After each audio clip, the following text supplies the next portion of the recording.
अर्जुमन बानो अफशां का लिखा हुआ है, ये शहर है वो शहर कि जिसमें है बेवजह कामयाब चेहरे। यहां सियासत की आंधियों ने मिटा दिए माहताब चेहरे। फरेब खाना, न गम उठाना, न उनके साए में मुंह छुपाना। हजार कांटे छुपाए बैठे हैं शोख रंगी गुलाब चेहरे। कोई भी हमदम नहीं है सच्चा, कोई भी साथी नहीं है मुखलिस। जिन्हें तुम अपना समझ रहे हो वही है खाना खराब चेहरे। नाज़रीन, मैं हूं यासिर रशीद और आप मेरा व्लॉग देख रहे हैं। नाज़रीन, मैंने अपने गुज़श्ता व्लॉग में जो कल के दिन किया था उसमें IMF के साथ होने वाली डील की हकीकत बयान की थी। उसमें बताया था कि पाकिस्तान के अंदर अगर डॉलर की कीमत में इजाफा हो रहा है तो किन वजूहात और किस फरेब के बायस हो रहा है। बताया था कि पाकिस्तान के अंदर माशी पहिया चलेगा तो किस तरीके से चलेगा और रुकेगा तो किन वजूहात के बायस रुकेगा। बैरूनी सरमायाकारी अगर पाकिस्तान में नहीं आएगी तो किन वजूहात के बायस आएगी, और अगर आएगी तो उसके पीछे कौन से मुहर्रिकात होंगे। आज IMF की नुमाइंदा बराए पाकिस्तान एस्टर फ्रेस ने कहा है कि पाकिस्तान में अहम सियासी जमातों के नुमाइंदगान से मुलाकातें कर रहे हैं। याद रखिए, मेरे गुज़श्ता व्लॉग्स में ये बातें हुई कि IMF इस बात की गारंटी मांग रहा है कि पाकिस्तान में सियासी इस्तेहकाम अगर नहीं होता तो मुआशी इस्तेहकाम किस तरीके से जन्म लेगा। IMF ने यह पूछा था कि अगर सियासी अदम इस्तेहकाम ही रहेगा तो बैरूनी सरमायाकारी पाकिस्तान में किस तरीके से आएगी। IMF ने पूछा था अगर सियासी इस्तेहकाम पाकिस्तान में नहीं होगा तो बैरूनी अदायगियों का दबाव पाकिस्तान से कैसे कम होगा। IMF ने पूछा था कि अगर पाकिस्तान के साथ हम मुआहिदा तकमील के मराहिल तक ले जाते हैं तो क्या गारंटी है कि नई हुकूमत आएगी और उस पर अमल दरामद करेगी। अब की बार वही इशारा मिलने लगा है। एस्टर फ्रेस ने कहा कि पाकिस्तान मुस्लिम लीग नून, पाकिस्तान पीपल्स पार्टी और पाकिस्तान तहरीक इंसाफ के नुमाइंदगान से मुलाकातों का मकसद कर्ज प्रोग्राम की पॉलिसीज पर अमल की यकीन दहानी हासिल करना है। क्योंकि आज ही के दिन IMF ने यह पूछा है कि हम आपको 3 अरब डॉलर्स की अगर सरमायाकारी फराहम करते हैं जो कर्ज की मद में होगी और आपको वापस करना है, जिसकी पहली किस्त 1.1 अरब डॉलर होगी, तो हमें यह बताइए कि आपने बैरूनी अदायगियां जो इस साल 6 अरब डॉलर्स की करनी है किस तरीके से करेंगे। IMF के साथ हमारा जो मुआहिदा हुआ, IMF की कतई तौर पे ख्वाहिश नहीं थी कि स्टैंड बाय अरेंजमेंट पाकिस्तान के साथ किया जाए।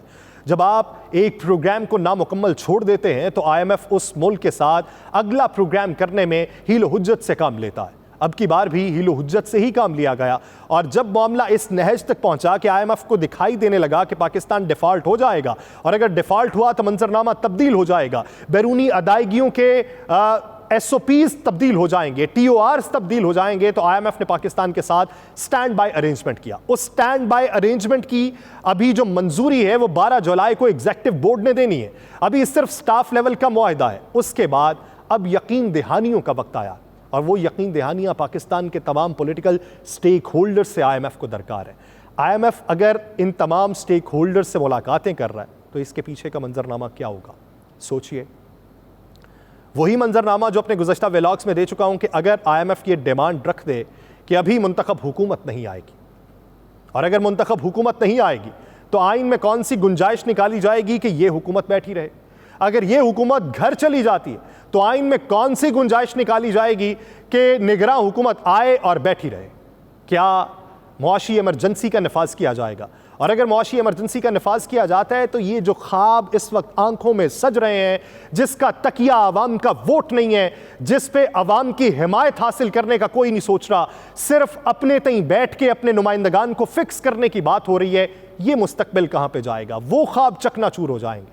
ये तमाम तर बड़ी मीटिंग्स, ये तमाम तर बड़े लोगों के अपने धड़े बना लेना, ये तमाम तर इलेक्टेबल्स का एक जगह पे जमा हो जाना, हर कोई अपना वजीर आजम लाने के लिए तगोदो करता हुआ दिखाई दे रहा है, जबकि सबको मालूम है कि वोट बैंक उनका नहीं है।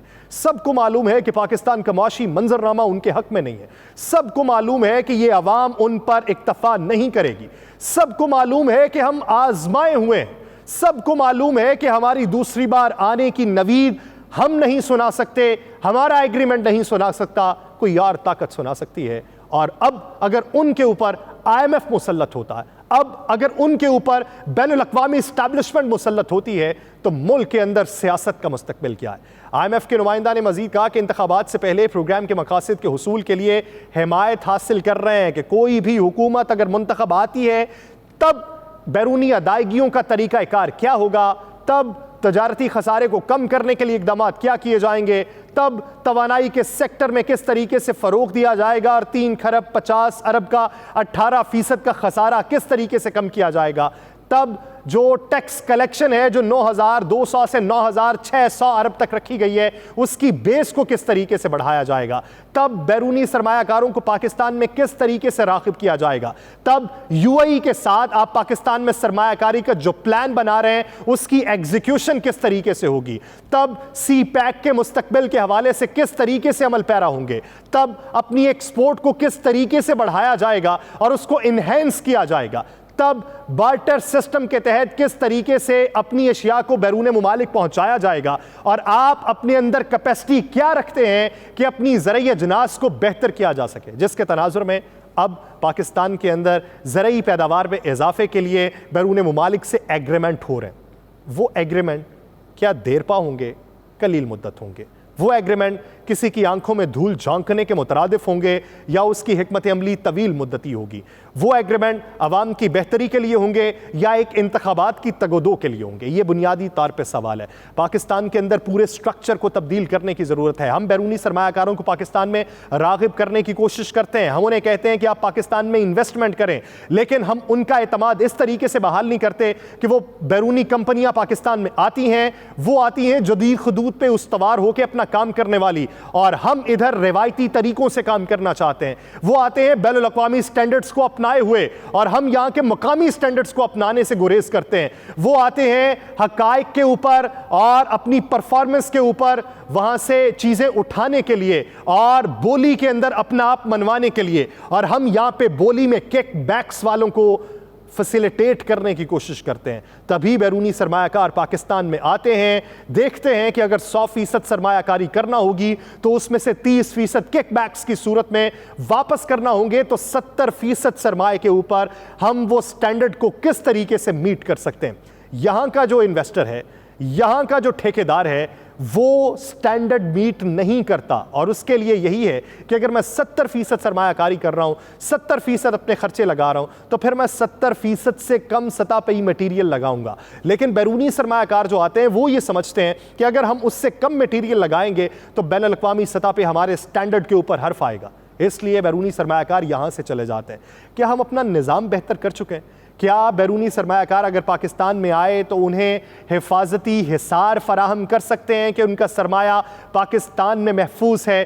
क्या पाकिस्तान के अंदर मुआशी अदम इस्तेहकाम, ये रोज़मर्रा की जो कैफियत बपा होती है कि आज स्टॉक एक्सचेंज खुली और आज शेयर्स में इजाफा हुआ, कारोबार का इख्तिताम हुआ और उसके बाद कल के दिन का आगाज़ हुआ, तो जो स्टॉक मार्केट है वो गिरती हुई दिखाई दे? आज के दिन डॉलर की कीमत 275 रुपए थी, लेकिन कल के दिन डॉलर की कीमत क्या होगी इसका किसी को भी अंदाजा नहीं है। अगर इसी तरीके से पाकिस्तान में सरमायाकारी के लिए आपने निज़ाम को वज़ा किया तो कोई भी सरमायाकार पाकिस्तान में नहीं आएगा। इसके लिए पसे पर्दा इक़दाम क्या हो रहे हैं, ज़रा ये बताते हैं कि गिरफ्तारियों के सीज़न का आगाज़ होने वाला है। वो गिरफ्तारियाँ किसी एक जमात से नहीं है, माजी करीब के अंदर किसी बड़ी अपोजिशन जमात के लोगों की भी नहीं है, बल्कि ये कुली तौर पे पाकिस्तान में गिरफ्तारियां होंगी, या फिर वो माजी करीब के अंदर आपने जो प्रेस कॉन्फ्रेंसेस देखी हैं जिसमें लोगों का जो स्टेटस था वो तब्दील होता देखा है, या बहुत से लोगों के नज़दीक उनका सॉफ्टवेयर अपडेट होता देखा है, अब उन शख्सियात के सॉफ्टवेयर अपडेट करने की कोशिश की जाएगी,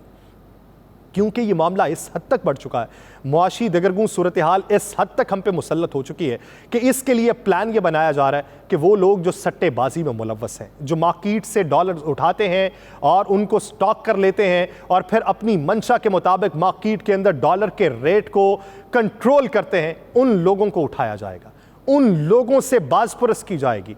मार्केट से सट्टाबाजी और मार्केट से डॉलर का बैरून मुमालिक मुंतकिल होना, मार्केट के अंदर सरमायाकारों के ऊपर अपना तसल्लुत बरकरार रखना और मार्केट को अपनी सिर्फ वजूहात की बुनियाद पर और अपने मफादात की बदौलत उखाड़ पिछाड़ करना, अब उन लोगों के गिर्द हिसार तंग होने वाला है। और उसमें बेशतर आपको वो नाम दिखाई देंगे जो मुआशी माहिर के तौर पर आपको बड़ी बड़ी चैनल्स की स्क्रीन के ऊपर दिखाई देते हैं। IMF के एग्जेक्टिव बोर्ड ने स्टैंड बाय अरेंजमेंट मुआहिदे पर जो गौर शुरू किया है वो इन्हीं यकीन दहानियों की बुनियाद पर किया है। गुज़श्ता माह पाकिस्तान और बैनुल अक़वामी मालियाती इदारे IMF के दरमियान $3 अरब का स्टाफ लेवल का स्टैंड बाय मुआहिदा तय पाया। IMF के एग्जीक्यूटिव बोर्ड से अभी इस मुआहिदे की मंजूरी होनी है। कल जो वफ्द है वो पीपल्स पार्टी से मुलाकात कर चुका है और आज चेयरमैन PTI से ज़मान पाक में मुलाकात हुई।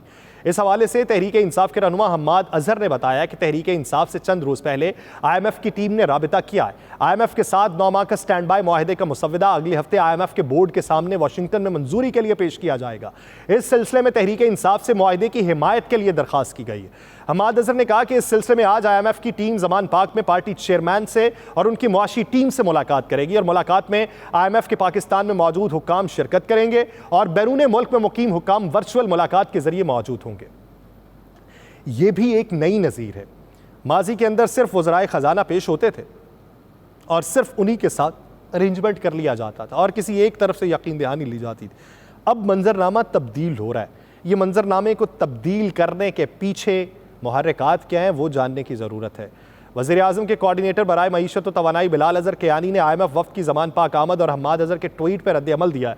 उन्होंने कहा PTI ने IMF से मुआहिदा किया और उसे तोड़ा। अब IMF से मुलाकात का जश्न सिर्फ आप जैसे साजिशी झूठे और बेशर्म मना सकते हैं। उन्होंने कहा कि IMF की टीम सब सियासी जमातों से मिल रही है और कल पीपल्स पार्टी से मिल चुकी है। IMF की टीम पाकिस्तान तहरीक इंसाफ से खास तौर पर इसलिए मिल रही है कि अब दोबारा मईशत के साथ कोई खेल न खेलें, कोई साजिश ना करना और कोई ख़त ना लिखना। टीम इसलिए मिल रही है कि कोई साजिश करके अब मुल्क को डिफॉल्ट की तरफ ना धकेलना। बिलाल अज़हर कियानी ने कहा कि चेयरमैन PTI और उनकी नालायक टीम आज IMF प्रोग्राम के खिलाफ कोई नई साजिश ना करे। IMF वफ़द सिर्फ आपसे नहीं बल्कि पाकिस्तान की तमाम जमातों से मिल रहा है। चेयरमैन PTI को आज IMF वफ़द को बताना चाहिए कि खुद मुआहिदा करके उसकी खिलाफ वर्जी क्यों की थी और जानबूझकर मुल्क को डिफॉल्ट की तरफ क्यों धकेला था। उन्होंने कहा कि आज मुलाकात में IMF प्रोग्राम के खिलाफ कोई नई शरारत ना करना, ये मुल्क के खिलाफ आपकी एक और साजिश होगी। बड़ी मुश्किल से पाकिस्तान में मुआशी इस्तेहकाम वापस आ रहा है, मुआशी बहाली की उम्मीद फिर पैदा हुई है और मुल्क को मुआशी तौर पर मजबूत होने दो, महंगाई, बेरोजगारी और गुर्बत में कमी लाने दो। तो अब की बार अगर वो ये कह रहे हैं कि कोई ख़त ना निकला या ये ना करना या वो ना करना, तो यहाँ पे सवाल ये पैदा होता है कि उनकी हुकूमत तो किसी सूबे के अंदर मौजूद नहीं है। 2 सूबों में रह गई थी। एक सूबे में उन्हीं की जमात के लोग मुखालिफ हुए और आपकी जमात के लोग मिले और उन्होंने हुकूमत में ला दी। दूसरे सूबे में आपने उसका वज़ीर आला नाहिल करवा दिया। तो अब की बार उनकी हुकूमत तो कहीं पर भी मौजूद नहीं है। ये अभी जो चीज़ें हो रही हैं ये सिर्फ वो उनको ये बावर कराने के लिए नहीं हो रही कि आपने हमारे साथ ये किया। ये हो रहा है कि क्या आपका एग्रीमेंट के अंदर हामी होने का इशारा मिल सकता है या नहीं मिल सकता, क्योंकि पाकिस्तान के अंदर इस तरह की सियासत बेतहाशा हो चुकी है। हमें तब्दील करने की ज़रूरत है खुद को, अपनी अक़दार को, अपने मॉडल्स को।